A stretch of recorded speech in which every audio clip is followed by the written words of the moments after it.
রহমান উনি তো এবার প্রধানমন্ত্রী হয়ে যেতে পারেন, তাহলে উনার জন্য আপনার কি কি মেসেজ ওনাকে দিতে চান? এখন তারেক রহমান, জিয়াউর রহমানের আমরা ছোট থেকে আমরা ভালো জানি, বা ওনার একটা প্রতিষ্ঠান ছিল ভালো। উনি যখন দেশ চালাইছো তার ভিতরে একটু ভেজাল ছিল, উনি সবকিছু সমাধান করতে পারে না। তার মায়েরও আমরা ভালো জানি।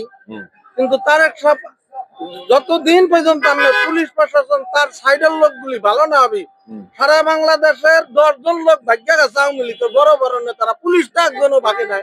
তার দায়িত্ব আছে দেশে, হ্যাঁ করে দিয়ে আপনি কি আশা করবেন দেশে?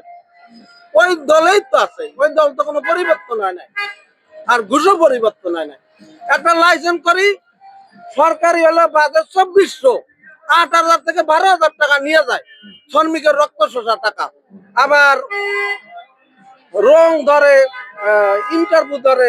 28 বছর গাড়ি চালানোর পর আবার কি ইন্টারভিউ থাকতে ভাই? এক লাইসেন্স 2400 টাকার থেকে 8000 টাকা ঘুষ দিয়ে লাইসেন্স করা লাগে, তাও লাইসেন্স পাই না। আজ দিমু কাল দিমু দেয়, কাঠ পাওয়া যাচ্ছে না।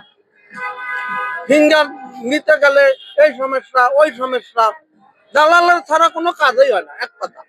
এটা আমরা প্র্যাকটিক্যাল মিরপুর 10 নম্বরে যাইবেন, একটা দালালের সাক্ষাৎকার নেবেন যে তোমরা কিভাবে কি লাইসেন্স করো, তথ্যটা আপনারা নিজেই পাবেন। তার মানে ডিজিটাল বলে নামে